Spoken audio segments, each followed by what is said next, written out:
ഈശ്വര അവനും പോയി. ഇനി നമ്മൾ ഇവിടെ കിടന്ന് ചാവില്ല. ഇനി എന്തിനാണ് മകു പേടിക്കണേ? ഞാൻ എന്റെ ബാക്ക് വന്നാ മതി. ഒക്കെനായി ഏറ്റവും നമുക്ക് ഇപ്പൊ ഞാൻ നടന്നു നോക്കാം. വല്ല ബസ് വല്ലതും കിട്ടിയാലോ? മരുഭൂമിക്കകത്തല്ലേ ബസ് ഒന്ന് പോവാൻ അവിടുന്ന്.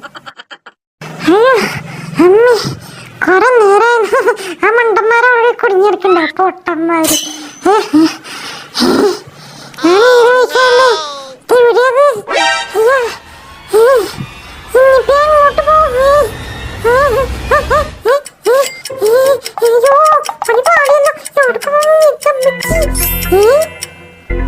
അതെന്തൊരു തിളക്കം മിക്കവാറും അത് വല്ല വണ്ടിയിലേക്ക് പോയ അന്നാ ഓ ഈ ഒടുക്കാത്ത പൊടിക്കാരനൊന്നും കാണാനും പറ്റുന്നില്ല. ഓ ഇവിടെ ആണെങ്കിൽ പെട്ടുപോയും ചെയ്ത് എവിടേക്ക് വെച്ചാൽ പോകാം. എന്തൊരു ചൂട്.